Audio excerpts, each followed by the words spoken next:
Hello and welcome to this BSc Physics course on electricity and magnetism.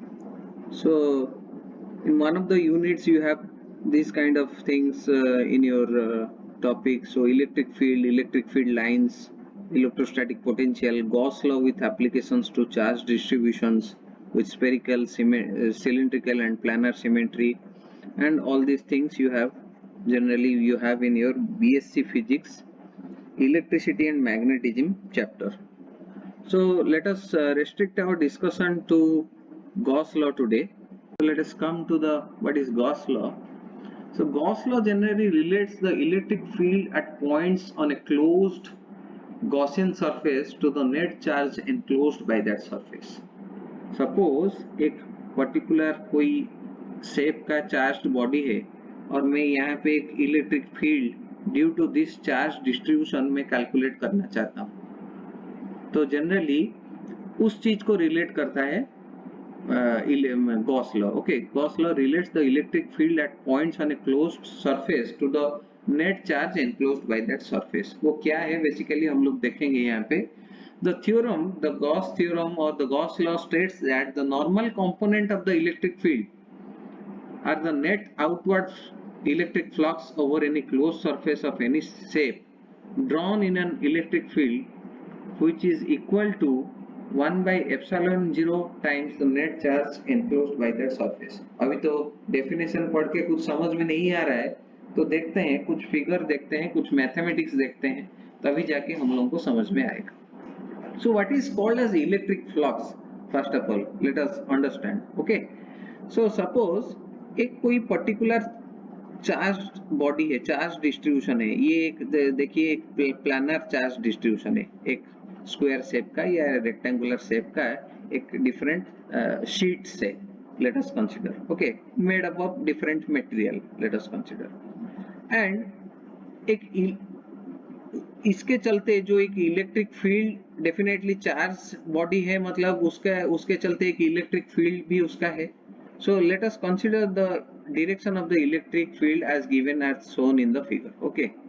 So or you can, in other words, we can say that let us place this say infinite sheet of let us place the charge sheet inside an electric field. We can say in other words. Okay. जिसका की direction given है यहाँ पे. सो इसके चलते ये जो charge body के चलते इलेक्ट्रिक फ्लक्स को हम लोग कैसे डिफाइन कर पाएंगे. It is the amount of electric field piercing the patch, piercing a unit area, we can say that is called as electric flux. Okay, so एक पर्टिकुलर छोटा सा चार्ज में यहाँ पे छोटा सा एक सरफेस एरिया ले रहा हूँ. यहाँ इस टोटल एरिया का एक छोटा सा सरफेस एरिया हम लेते हैं और इसके अंदर दे के कितना इलेक्ट्रिक फील्ड पास कर जा रहा है, इलेक्ट्रिक लाइंस ऑफ फोर्स कितना पास कर रहा है. So the amount of electric field piercing a unit patch area is called as the electric flux. And mathematically that electric flux is defined by the symbol phi E. Okay, phi subscript E, or you can simply write down this to be phi.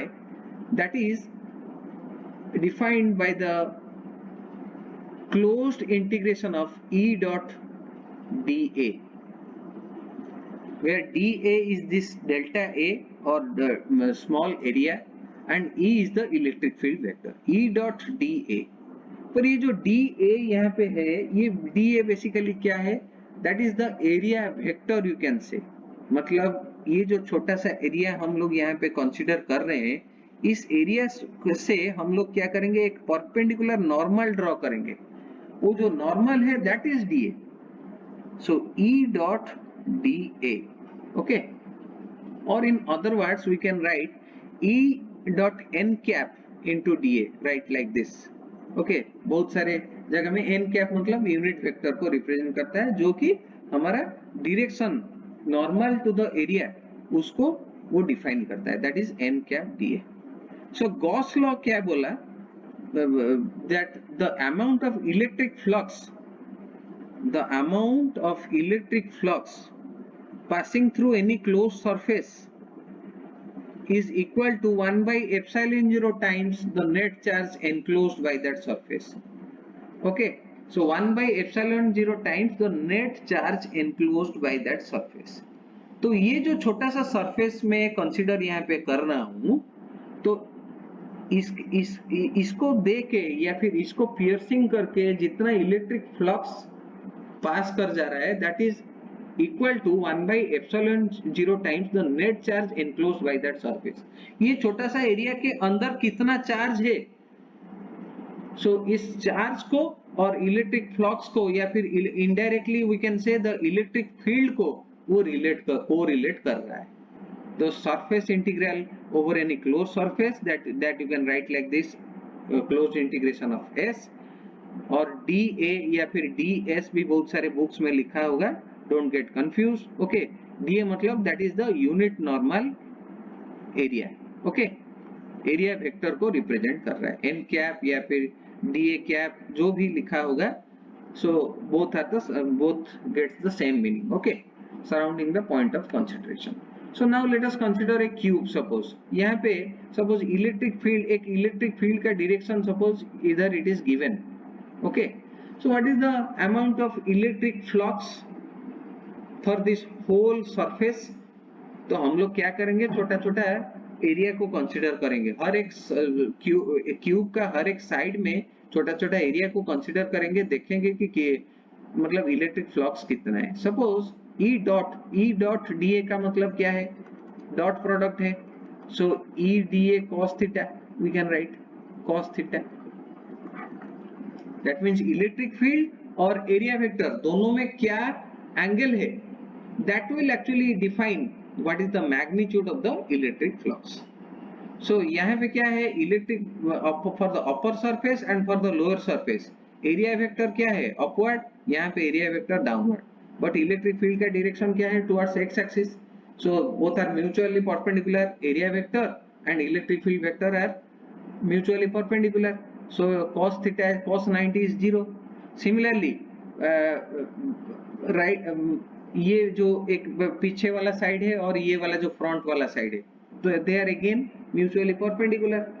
So for those two surfaces also the flux will be 0, phi will be 0. So what is the electric flux for this dA2 and this dA1 surface?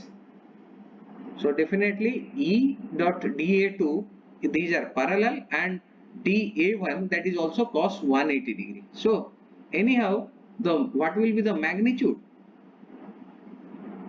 So dA2 के लिए magnitude हो जाएगा E dA, and dA1 के लिए minus E dA1, क्योंकि cos 180 degree is minus 1. So the net flux passing through this total surface,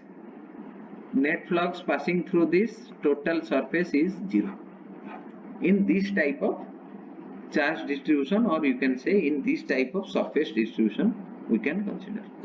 So what is the physical significance then of this electric flux or whatever? We can find out the electric field at some point due to different charge distribution और different मतलब shape का, अगर मेरा charge distribution है या फिर charge body है, तो उसके लिए मैं एक पर्टिकुलर पॉइंट में इलेक्ट्रिक फील्ड कैलकुलेट कर सकता हूँ easily. We need not take a small surface, उसको छोटा छोटा पार्ट में डिवाइड करो फिर इंटीग्रेट करो, उतना नहीं जरूरत है.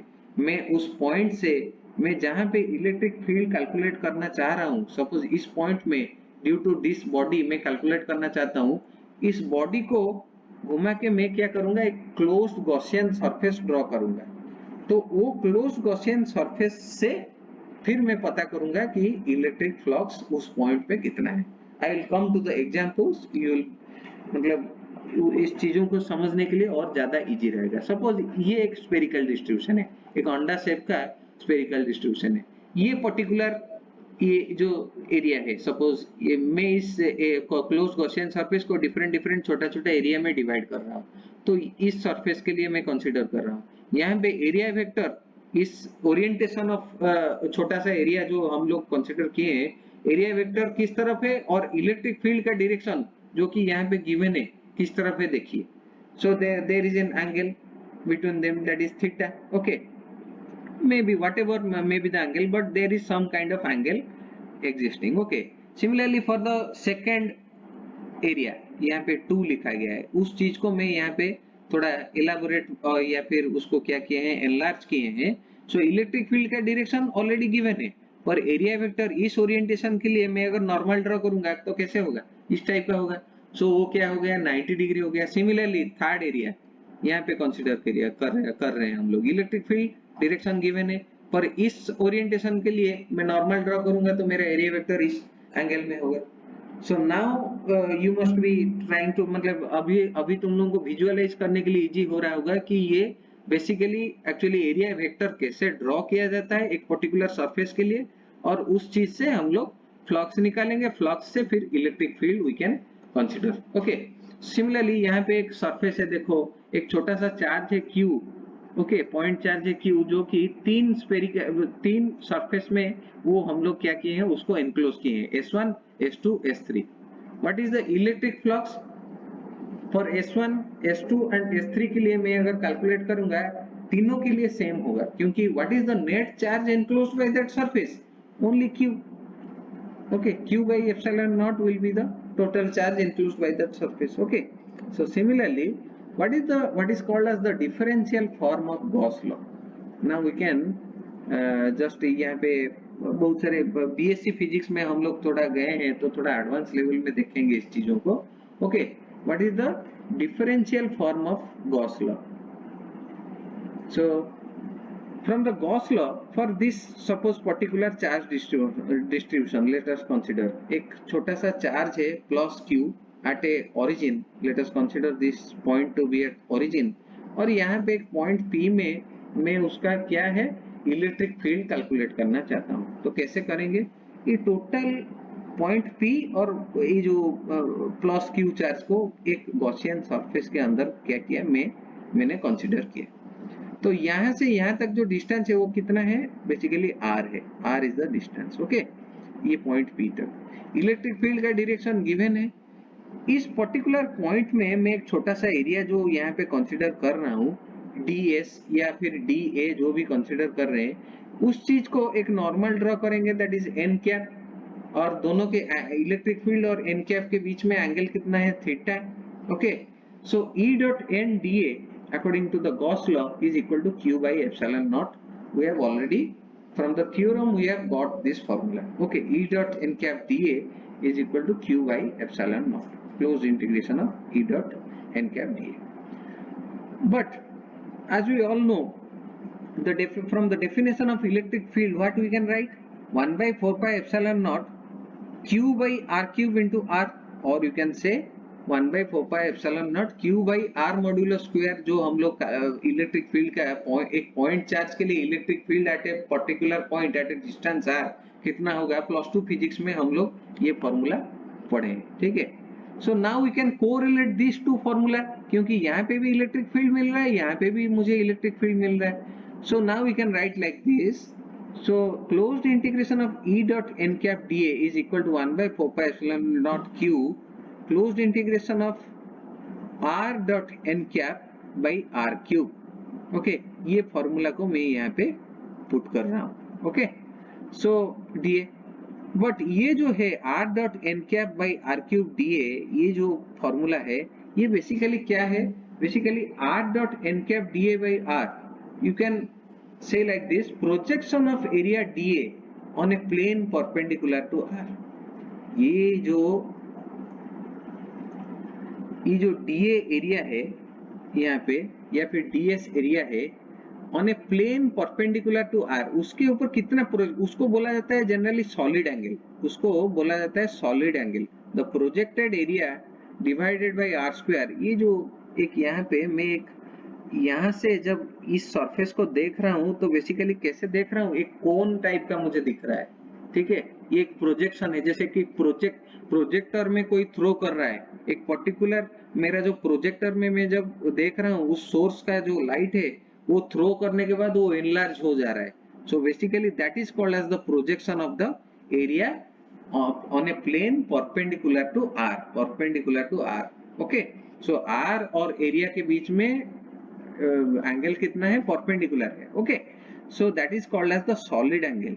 Okay, so this r dot n cap by r cube dA, that is called as d omega, or it is called as the solid angle. So Gauss law from the single point charge क्या है, E dot n cap dA is equal to q by 4 pi epsilon 0 closed integration of d omega we can write. Okay, so closed integration of d omega, this solid angle. So generally solid angle को अगर हम लोग integrate करेंगे उसका value generally निकलता है क्या है, 4 पाई निकलता है. ओके, कोई भी सॉलिड एंगल को मैं जब इंटीग्रेट करता हूँ तो उसका value mathematically that is 4 pi. So in general हमको क्या मिला, वही चीज मिला, closed integration of E dot n cap dA is equal to q by epsilon naught. So Gauss law generally क्या है कि ये हम लोग ग्राफिकली या फिर इस चीज को जो मैथमेटिकली जो हम लोग देख रहे थे, ये बेसिकली इस चीज से आया है, मतलब ग्राफिकली वो सॉलिड एंगल का थ्योरी से वो आया है. यहाँ पे लिखा गया है देखो कि solid angle subtended by the entire closed surface at an internal point. Okay, so जो point Q है वो इंटरनल पॉइंट के ऊपर कितना वो प्रोजेक्शन हो रहा है, वही चीज है हमारा solid angle. So now we can write like this. So Gauss law can be written even like this. Okay, so now coming to the, in terms of charge density, let rho be the density at a point with an infinitesimal volume element dV. Then the charge may be considered as a point charge which contributes rho dV by epsilon 0. So ये point charge को मैं अगर एक charge distribution के हिसाब से consider करूंगा, सो रो dV में लिख सकता हूँ, rho is the volume charge distribution into dV, okay, by epsilon 0.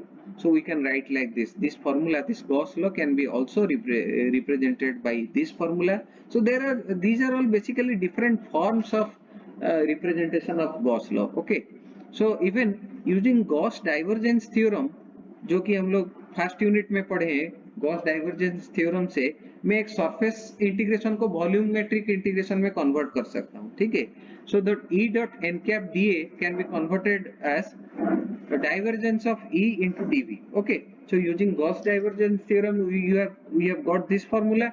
So using this formula again we can write like this: volume integration of del dot E dV is equal to 1 by epsilon 0 rho dV. This is also, we can say, this is the differential form of Gauss law. अभी हम लोग जो जितना आज तक पढ़े हैं वो integral form of Gauss law पढ़ रहे थे, जो कि हम लोग प्लस 2 फिजिक्स में भी पढ़े हैं. पर प्लस 3 में देखो ये जो डाइवर्जेंस, कॉल, ग्रेडियंट, ये सब जो तुम लोग पढ़ रहे हो, तो बेसिकली यहाँ से आया है del dot E d V is equal to 1 by epsilon naught integration of V rho d V. और in other words we can write like this, integration को कॉमन लेके यहाँ पे ये फॉर्मूला भी तुम लोग यूज कर सकते हो. Okay, but since this volume is a arbitrary volume, okay, so this integrand must be equated to 0, or in other words we can write like this: this is the differential form of Gauss law, that is del dot E is equal to rho by epsilon 0. What is this? Rho stands for volumetric charge distribution, that is charge per unit volume. Okay, so this is the differential form of Gauss law. So here there is a problem. We can if there is a electric field given, so you can find out what is the electric flux. Okay, calculate the electric flux through the surface का जो ये area है वो दे दिया है 2 into 10 to the power 10 to the minus 5 k cap meter square ऐसे दिया है. So we can find out the what is the electric flux passing through this surface. क्या होगा? Phi, from the formula we know phi is equal to E dot ds na. E dot A simply we can write like this. So what is 3 I cap plus 4 j cap minus 5 k cap dot 2 into 10 to the power minus 5. ये क्या है? k cap है basically. So k cap dot product होगा, बाकी सबको cancel कर दो. So minus 5 into 10 minus 5 into 2 10 into minus 10 into 10 to the power minus 5. ये हो गया आपका मॉडुलस, अगर करेंगे तो 10 into 10 to the power minus 5 हो गया आपका इलेक्ट्रिक फ्लक्स. उसका यूनिट क्या है अगेन इलेक्ट्रिक फ्लक्स का, तो वो भी तुम लोगों को लिखना होगा यहाँ पे. So now coming to the what are the applications of the Gauss law. So यहाँ पे तुम लोगों का कोर्स ऑफ स्टडीज में यहाँ पे दिया गया है. So Gauss law with applications to charge distribution with spherical symmetry. Then we can move forward to the cylindrical and planar symmetry. So let us find out. So let us consider a spherical symmetric charge distribution. Okay, let us consider an insulating solid sphere of radius a. Here in figure A I have represented and spherical symmetric charge distribution. It has got a volume charge density rho and it carries a total positive charge plus q. Okay, so if we need to calculate the magnitude of the electric field at a point outside the sphere, so इस particular point में मैं suppose एक electric field due to this body, ये जो brown colour का जो body है उसके चलते ये पॉइंट में या फिर ये पॉइंट में कोई भी पॉइंट में मैं एक इलेक्ट्रिक फील्ड कितना है कैलकुलेट करना चाहूंगा. तो क्या करूंगा, according to the Gauss law simple, ये पॉइंट को लेके मैं क्या करूंगा, एक सरफेस ड्रॉ करूंगा. और क्योंकि एक स्फेरिकल सिमेट्रिक सरफेस है ये जो बॉडी है, तो मैं एक स्पेरिकल सिमेट्रिक में एक गॉसियन सरफेस भी ड्रॉ कर सकता हूं. उसको बोला जाता है गॉसियन स्फीयर या गॉसियन सरफेस. ओके, उस पॉइंट को लेके, एक पर्टिकुलर पॉइंट को लेके मैं क्या किया, एक स्पेरिकल गॉसियन स्फीयर में मुझे क्या किया, मुझे ड्रॉ करने के लिए मिला. ओके, गॉसियन स्फीयर हम लोग ड्रॉ कर सकते हैं यहाँ पे. So according to the Gauss law we can write like this or not. Why? This example can be replicated like this. Suppose ये जो टोटल बॉडी है, टोटल बॉडी को मैं क्या कर सकता हूँ, एक पॉइंट चार्ज के अकॉर्डिंग मैं कंसीडर कर सकता हूँ. Let us consider this to be a positive point charge. Okay, और उसके चारों तरफ मैं क्या किया, एक गॉसियन सरफेस ड्रॉ किया. मैं एक छोटा सा एरिया लिया. ओके, जिसका कि इलेक्ट्रिक फील्ड का, अच्छा, एक पॉइंट चार्ज अगर है तो उसका इलेक्ट्रिक फील्ड का डायरेक्शन रेडियली आउटवर्ड, हर जगह ऐसे रेडियली आउटवर्ड रहेगा. तो सिमिलरली यहाँ पे इलेक्ट्रिक फील्ड का डायरेक्शन यहाँ पे दिया गया है, देखो रेडियली आउटवर्ड दिया गया है. और उस छोटा सा एरिया से अगर मैं एक नॉर्मल ड्रॉ करूंगा तो मुझे एरिया वेक्टर मिलेगा. दोनों का एंगल कितना है, इलेक्ट्रिक फील्ड और एरिया वेक्टर का एंगल कितना है, पैरेलल है, मतलब 0 डिग्री है. So E dot dA can be represented like this is equal to Q by epsilon naught. Okay, but what is dA here? Electric field तो चारों जगह symmetrically distribution है क्योंकि मेरा स्फीयर ही सिमेट्रिक है. Okay, so E dot dA is equal to E into integration of dA, that is एक छोटा सा एरिया को मैं अगर स्फीयर को पूरा इंटीग्रेट करूंगा तो मुझे क्या मिलेगा, 4 पाई आर स्क्वायर मिलेगा. यहाँ पे स्मॉल आर दिया गया है. So anyway, so 4 pi R square, so E into 4 pi r square is equal to Q by epsilon naught. So in other words we can write like this, E is equal to Q by 4 pi epsilon 0 r square और KE, मतलब ये constant 1 by 4 pi epsilon 0 को K represent किया जाता है. Okay, so ये क्या basically हम लोगों को मिला, सेम चीज मिला. एक पॉइंट चार्ज के लिए मुझे इलेक्ट्रिक फील्ड जितना मिलता है एट ए पर्टिकुलर पॉइंट, एक स्फेरिकल बॉडी के लिए भी मुझे उतना ही इलेक्ट्रिक फील्ड मिलता है at a particular point. Okay, so ये बेसिकली क्या है, for R greater than a, मतलब ये जो स्फेरिकल बॉडी है उसका रेडियस से बाहर हमको अगर इलेक्ट्रिक फील्ड कैलकुलेट करना है, so what will be the formula from the Gauss law, and from the plus 2 physics also we have already derived such kind of equation. E is equal to Q 4 pi epsilon 1 by 4 pi epsilon Q by r square. Okay, therefore we can conclude that for a uniformly charged sphere, the field in the region external to the sphere is equivalent to that of a point charge located at the center of a sphere. Now let us consider, suppose मैं ये Gaussian sphere के अंदर कोई भी एक point में मैं electric field calculate करना चाहूंगा. ये एक स्फीयर है, गॉसियन ये एक स्फेरिकल बॉडी है या फिर एक चार्ज बॉडी है. कोई भी अंदर वाला पॉइंट में, इनसाइड पॉइंट में मैं उसका इलेक्ट्रिक फील्ड कितना है मुझे कैलकुलेट करना है. तो लेट अस कंसीडर, सपोज मैं ये पॉइंट में मुझे चाहिए इलेक्ट्रिक फील्ड कितना है due to this whole sphere. Okay, so इसको अगर कैलकुलेट करना है, मैं इस पॉइंट को दे के मैं क्या किया, एक गॉसियन सरफेस ड्रॉ किया। ओके, क्योंकि एक स्फेरिकल बॉडी है तो गॉसियन सरफेस भी उसी हिसाब से स्फेरिकल गॉसियन सरफेस मुझे मिला।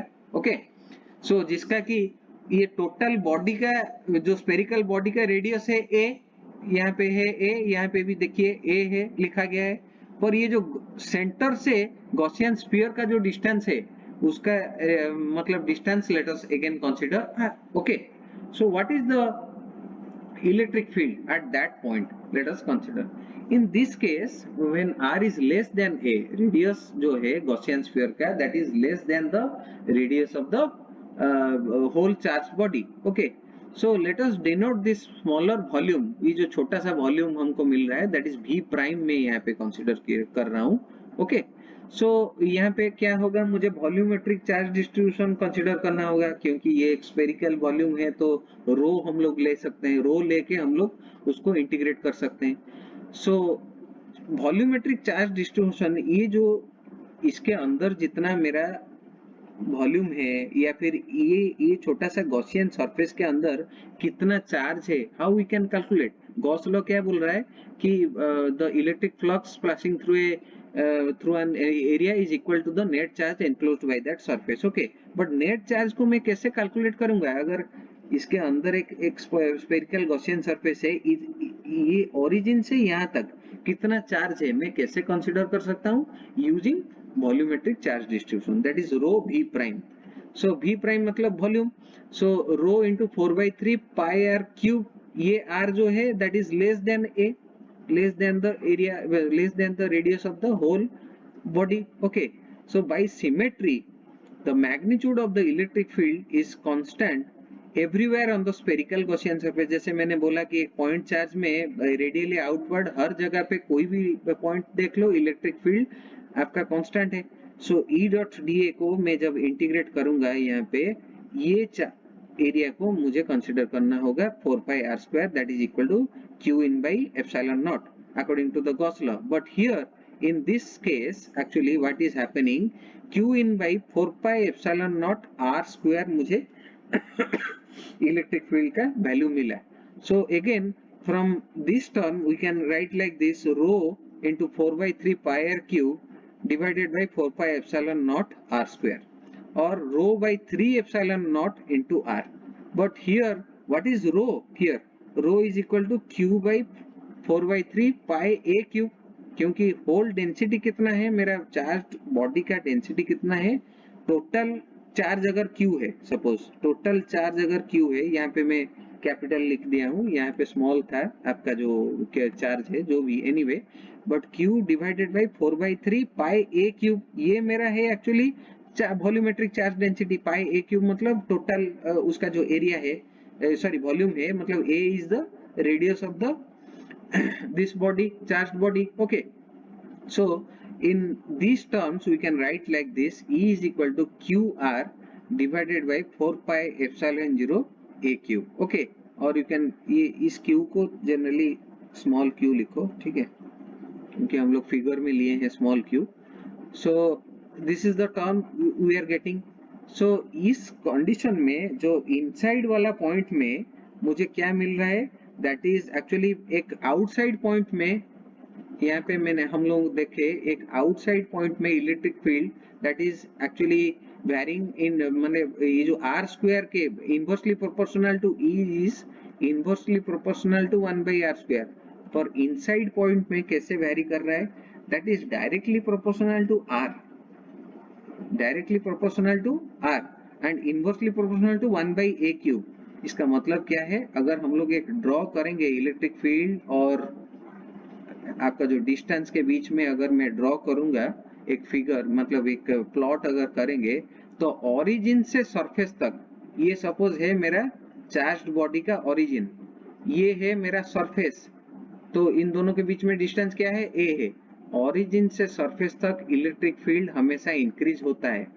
सो electric field at the surface of the Gaussian sphere और the surface of the isolated charge conductor is always maximum. Surface में हमेशा इलेक्ट्रिक फील्ड मैक्सिमम रहेगा। देन इस पॉइंट से मैं और थोड़ा डेविएट करूंगा और थोड़ा दूर जाऊंगा आउटसाइड पॉइंट में जब जाते रहेंगे, so it varies inversely proportional to 1 by r square. So this is the magnitude of the electric field at a point inside the sphere and outside the sphere, or in other words we can say that is the application of Gauss law to the spherical charge distribution. Then we can go for, in the next class we can go for the cylindrical and planar symmetry. We'll consider a infinite thin plane sheet of charge and also a planar sheet of charge, and we can consider the Gauss law to find out the electric field at certain point. Thank you.